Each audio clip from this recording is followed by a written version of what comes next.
कि नीतीश कुमार आखिर किस तरह के मानसिकता के साथ गुजर रहे हैं और क्या कुछ होने वाला है राजनीतिक इतिहास में कि इतने सारे दल यानी बिहार के ये सभी दल एक साथ खड़े हैं। जो नीतीश कुमार के विरोधी थे वो भी हैं और नीतीश कुमार के समर्थन में थे वो भी। जीतन राम मांझी, उपेंद्र कुशवाहा, चिराग पासवान ये सभी एक खेमे में हैं और नीतीश कुमार भारतीय जनता पार्टी तीनों को लेकर के आगे बढ़ने की प्रयास में लगी हुई है। भारतीय जनता पार्टी ने यह साफ कर दिया है कि इस बार वो नीतीश के कंधे पर बंदूक रख करके नहीं चलना चाहते। 4 सीट जीत करके मुकेश सहनी आ सकते हैं तो बाकी के लोगों का क्या होगा। इन सभी परिस्थितियों को अगर ध्यान से देखा जाए तो एक बात साफ साफ नजर आती है। पनोरमा ग्रुप, जो सोचता है वो करता है, आपके अपने सपनों का आशियाना। नमस्कार, एक बार फिर से आपके सामने हाजिर हैं और लेकर के हाजिर हुए हैं मुद्दा गर्म है। आखिर मुद्दा क्यों गरमाया हुआ है और उसके पीछे की कहानी क्या है, हम इस बात को आपके सामने आज रखने वाले हैं, क्योंकि जब हम ये खबर कर रहे होंगे तब नीतीश कुमार अपने राज्य कार्यकारिणी के सदस्यों के साथ बैठ करके मंत्रणा कर रहे होंगे। हम पिछले 72 घंटे से लगातार आपको ये बता रहे हैं कि नीतीश कुमार आखिर किस तरह के मानसिकता के साथ गुजर रहे हैं और क्या कुछ होने वाला है। एक तरफ जहां नीतीश कुमार कोई बड़ा फैसला लें इसकी चर्चा जबरदस्त चल रही है, तो वहीं दूसरी तरफ भारतीय जनता पार्टी भी अब पीछे हटने के लिए तैयार नहीं है। भारतीय जनता पार्टी लगातार नीतीश कुमार को मॉनिटर कर रही है, हम ये बात आपको कब से बता रहे हैं, और उस मॉनिटरिंग में अपना इरादा भारतीय जनता पार्टी भी कहीं ना कहीं साफ कर चुकी है। भारतीय जनता पार्टी ने एक बात तो साफ साफ कर दिया है कि किस तरह से नीतीश कुमार से इस बार निपटना है। हमने आपको पहले बताया था कि 2020 और 2015 जैसी परिस्थितियां नहीं होने वाली है, न ही 2010 वाली परिस्थिति पैदा होने देना चाहती है भारतीय जनता पार्टी। 2010 की अलग परिस्थितियां थी, 2005 की अलग परिस्थितियां थी और 2020 में परिस्थिति बिल्कुल भिन्न थी। इन सभी परिस्थितियों को अगर एक जगह आप लेकर के आए तो नीतीश कुमार पिछले कई चुनाव से कमजोर हुए हैं। अगर विधानसभा की बात करें तो लोकसभा के चुनाव में चूंकि नीतीश कुमार का चुनाव नहीं था, ये चुनाव नरेंद्र मोदी का था, इसलिए आप आंकड़ों में देख रहे होंगे कि लगातार जिस पर फोकस कर रहे हैं नीतीश कुमार, जिस एक विषय वस्तु को लेकर के वो दबाव बनाने की राजनीति कर रहे हैं, वो है कि लोकसभा में 12 सीटें जीतने के बाद नीतीश कुमार करीब 72 सीटों पे जो विधानसभा की हैं उस पर आगे चल रहे हैं। ऐसी स्थिति में कहीं ना कहीं नीतीश कुमार के लिए और भारतीय जनता पार्टी के लिए ये थोड़ा सा कहा जाए तो एक दूसरे से कंट्राडिक्शन की बात हो सकती है, क्योंकि भारतीय जनता पार्टी 12 सीटें जीती है लेकिन उसको 72 सीटों पे नहीं, कुछ कम सीटों पे विधानसभा की बढ़त मिली है। अब इसी को कैश करने में नीतीश कुमार ये चाह रहे हैं कि इस बार समझौता हो जाए तो वो अधिक सीटों पे चुनाव लड़ें या फिर वक्त से पहले चुनाव कराने की भी बात चल रही है। इन सभी बातों से भारतीय जनता पार्टी इनकार कर रही है। अब हमने आपको बताया था कि नीतीश कुमार आज की बैठक के बाद क्या फैसला लेते हैं, इस पर नजर सबकी बनी हुई है, लेकिन उससे पहले भारतीय जनता पार्टी भी इस बार पूरी तरह से मजबूती के साथ कमर कसे हुए है। हमने आपको यह भी बताया था ये पहला अवसर होगा राजनीतिक इतिहास में कि इतने सारे दल यानी बिहार के ये सभी दल एक साथ खड़े हैं। जो नीतीश कुमार के विरोधी थे वो भी हैं और नीतीश कुमार के समर्थन में थे वो भी। जीतन राम मांझी, उपेंद्र कुशवाहा, चिराग पासवान ये सभी एक खेमे में हैं और नीतीश कुमार भारतीय जनता पार्टी तीनों को लेकर के आगे बढ़ने की प्रयास में लगी हुई है। क्या होगा ये तो आने वाला वक्त बताएगा, लेकिन जो वर्तमान परिस्थितियां बनी है उसमें भारतीय जनता पार्टी ने यह साफ कर दिया है कि इस बार वो नीतीश के कंधे पर बंदूक रख करके नहीं चलना चाहती है। वो इस लड़ाई को अपने डायरेक्ट सीधे सीधे लड़ना चाहती है तेजस्वी यादव और लालू प्रसाद से। लालू प्रसाद के 30% वोटरों में सेंधमारी शुरू हो चुकी है और भारतीय जनता पार्टी को यह बात पता है कि यह मौका है जब नीतीश कुमार को साइड में बिठा करके और खुद से लीड लेकर के अगला जो चुनाव है विधानसभा का बिहार का वो लड़ा जाए। इससे भारतीय जनता पार्टी को फायदा होता हुआ दिखाई दे रहा है। पिछली बार की हमने अभी आपको बताई थी।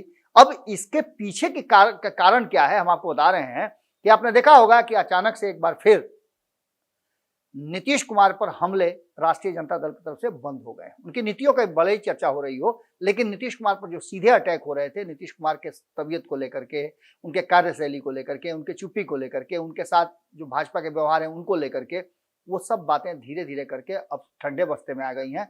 अब नीतियों का विरोध हो रहा है राजद की तरफ से। लेकिन भारतीय जनता पार्टी लगातार अटैक कर रही है। भारतीय जनता पार्टी नीतीश कुमार को साइड करके अब तेजस्वी यादव सीधी लड़ाई में उतर गई है और यही कारण है कि आपने पोस्टर एक देखा होगा, लापता है तेजस्वी यादव, इसका पोस्टर लगाया गया था। जो लोग खोज करके उन्हें राघोपुर लेके आएगा उसको इनाम दिया जाएगा, वगैरह वगैरह, ये सब बातें चल रही थी। लेकिन इन सीधी लड़ाई में फायदा और घाटे की अगर कसौटी पर दोनों को कसते हैं आप, तो 2020 में अगर भारतीय जनता पार्टी, ये हाइपोथेटिकल है, बार बार मैं बता रहा हूं आपको, लेकिन अगर नीतीश कुमार और भारतीय जनता पार्टी ने अगर चिराग पासवान को भी शामिल किया होता तो निश्चित रूप से चिराग पासवान 7 और 11 सीट पर नहीं लड़ते। उनका डिमांड 35 सीट था, उसमें से अगर 30 सीट भी मिल गया रहता तो आप समझ सकते हैं 7 सीट लेकर के 4 सीट जीत करके जब जीतन राम मांझी आ सकते हैं, 11 सीट पर 4 सीट जीत करके मुकेश सहनी आ सकते हैं, तो बाकी के लोगों का क्या होगा। इन सभी परिस्थितियों को अगर ध्यान से देखा जाए तो एक बात साफ साफ नजर आती है कि आज की इस बैठक के बाद बहुत सारी ऐसी चीजें हैं जो सामने खुल करके आएंगी और जिन पर चर्चा होगी। इस चर्चा और इस पूरे मामले में भारतीय जनता पार्टी ने अपना स्टैंड स्पष्ट कर दिया है। नीतीश कुमार की शर्त पे इस बार सीट शेयरिंग का समझौता नहीं होगा और ये बातें अब लगभग क्लियर हो चुकी हैं, क्योंकि आपने देखा होगा कि झारखंड वाले मामले पर भले ही जनता दल यूनाइटेड की तरफ से ये बातें कही जा रही हो कि वो एनडीए के तहत 5 सीटों पर चुनाव लड़ेंगे, लगातार लोग ज्वाइन कर रहे हो झारखंड से, लेकिन अभी तक ये बात फाइनल नहीं हुई है।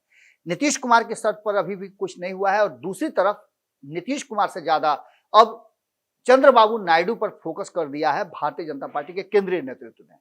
इसके पीछे की भी कहानी आप समझ रहे होंगे कि चंद्रबाबू नायडू को अपने साथ रखना है। नीतीश कुमार अगर छठा करते भी हैं तो बहुत ज्यादा असर नहीं पड़ना है। चिराग पासवान को लेकर के जो बातें चल रही थी उसको भी मेटलाइज कर लिया गया है। चिराग पासवान एक बार फिर से नरेंद्र मोदी के इर्द गिर्द घूमने लगे हैं, हालांकि वो पहले से भी घूमते नजर आ रहे हैं, लेकिन जो बीच में उनकी पार्टी टूटेगी, ये होगा वो सारी बातें वैनिश हो गई हैं। इसके साथ साथ भारतीय जनता पार्टी के साथ रहने को लेकर के नीतीश कुमार की पार्टी में एक बड़ा तबका है जो तैयारी कर रहा है या उस पर दबाव बना के रखा हुआ है। हालांकि कुछ लोग उसमें वो भी हैं जो आने वाले 2020 के चुनाव में अगर भारतीय जनता पार्टी के साथ रहते हैं तो उसका घाटा गिराने की कोशिश कर रहे हैं। इन सभी बातों को लेकर के आज जब नीतीश कुमार बैठेंगे तो वो बहुत सारी बातों को करेंगे। हालांकि इस बीच में आपने देखा होगा आज से 15 दिन पहले नीतीश कुमार ने एक बार फिर से नरेंद्र मोदी की बड़ाई की थी और उस बड़ाई में नीतीश कुमार ने कहा था कि राम मंदिर बन गया, अब सीता माता का भी मंदिर बन जाए, जिससे कि एक कॉरिडोर बना दिया जाए कि वहां से अयोध्या से सीता माता की धरती पर आने जाने में सुविधा हो और पर्यटक जो है वहां से सीधे यहाँ पहुंच जाए।